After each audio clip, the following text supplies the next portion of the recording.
برای تکنیک دکوپاژ به این ابزار احتیاج داریم. کاغذ دکوپاژ که سایز و طرح‌های مختلفی داره که من طرح کاشی رو انتخاب کردم.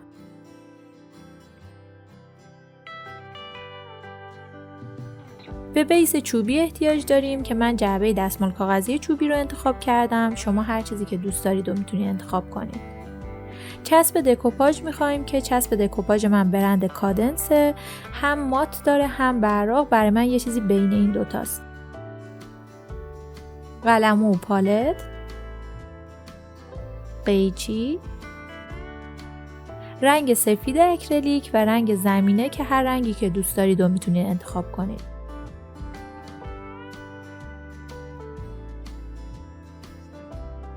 من میخوام از طرح کاشی‌های کوچیک برای جعبه استفاده کنم. برای اینکه اجرای بهتری داشته باشه، کاشی‌ها رو از هم جدا میکنم. خیلی‌ها برای تکنیک دکوپاژ از پارچه، دستمال کاغذی طرحدار و انواع کاغذ استفاده میکنن. این کار اشتباه نیست، ولی کاغذ مخصوص دکوپاژ خیلی نتیجه بهتری رو بهتون میده. مقاومتش هم نسبت به کاغذ و دستمال کاغذی بالاتره.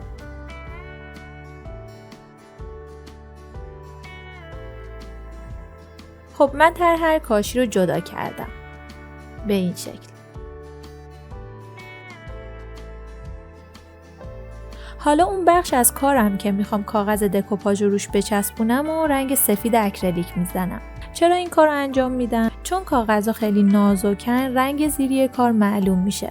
اگه رنگ تیره بزنید یا مستقیم روی چوب بچسبونید، کارتون تیره میشه. پس حتما بخشی که میخواین کاغذ رو بچسبونید، اکریلیک سفید بزنید. شما میتونید از این تکنیک روی هر وسیله چوبی که دوست دارید استفاده کنید. حتی وسایل قدیمی و کهنه. فقط قبل از این که بخواید این کار رو انجام بدید، حتما یه دست سنباده بزنید که رنگ و جله قدیمی پاک بشه و سطح کارتون صاف بشه. بعد اجازه بدید کاملا رنگ سفید خوش بشه. اول یه لایه نازک چسب دکوپاژ بزنید، بعد کاغذهای دکوپاژ رو روش بچسبونید. دقت کنید چسب رو مرحله به مرحله بزنید تا خوش نشه. بعد از گذاشتن کاغذ با دست فشار بدید که هوا و حباب زیرش خارج بشه و کاملا بچسبه.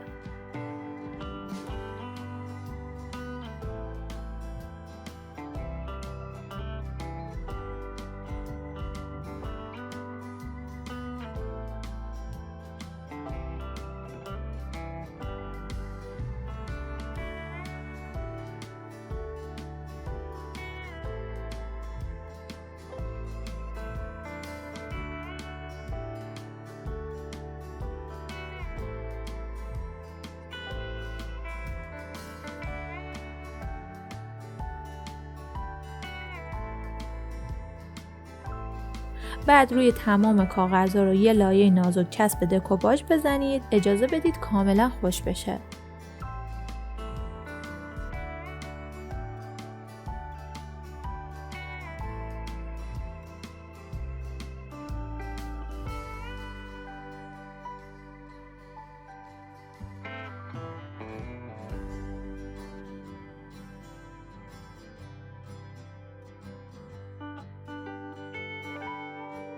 بعد از اینکه کامل خوش شد، اضافه کاغذها رو برش بزنید. برای این کار بهتر از قیچی نازک و کوچیک استفاده کنید.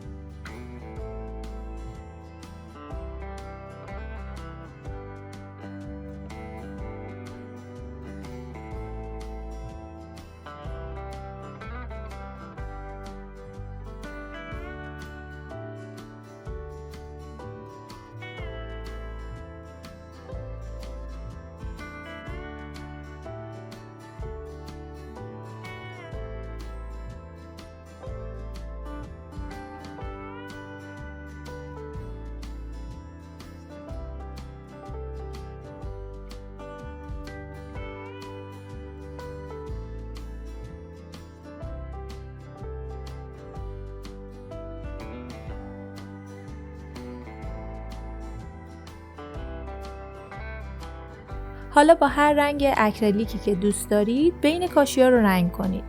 من از رنگ طلایی تیره برای این کار میخوام استفاده کنم. چون میخوام حس کاشی‌های قدیمی رو القا کنه، نیاز نیست خیلی صاف و منظم باشه.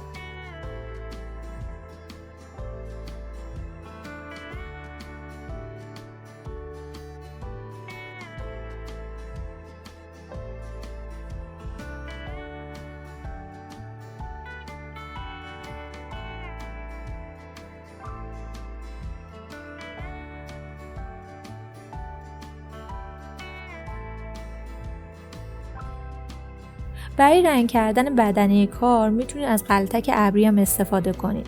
اینجوری هم کارتون یک دست‌تر میشه، هم کارتون تمیزتر.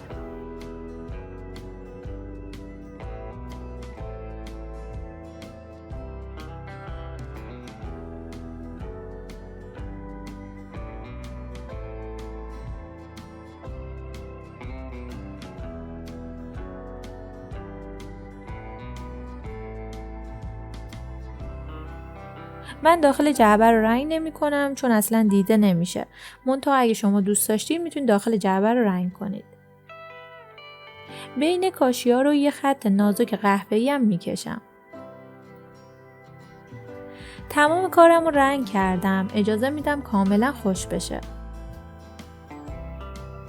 در مرحله آخر برای مقاومت بیشتر کارمون میتونیم از این 3 روش یکی رو انتخاب کنیم. روش اول رزینه که هم کارتون رو مقاوم‌تر میکنه و هم براق. ولی برای اینکه بخواید از رزین استفاده کنین هم باید درست کردن رزین رو بلد باشید، هم کار با رزین رو. من تو ویدیوهای قبلی درست کردن و استفاده از رزین رو آموزش دادم. روش دوم روغن جلاست که میتونید با ابر یه لایه نازک روی کارتون بزنید یا از اسپری کیلر استفاده کنید. روش آخرم روشیه که خودم میخوام استفاده کنم. یا میتونید روغن وارنیش رو با ابر روی کارتون بزنید یا مثل من از اسپری وارنیش استفاده کنید.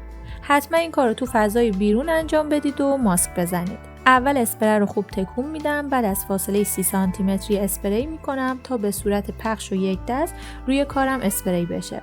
اگه از فاصله نزدیک این کار انجام بدید کارتون یک دست و تمیز در نمیاد. بعد از اینکه کاملا خوش شد توش دستمال کاغذی گذاشتم و کار من حاضره.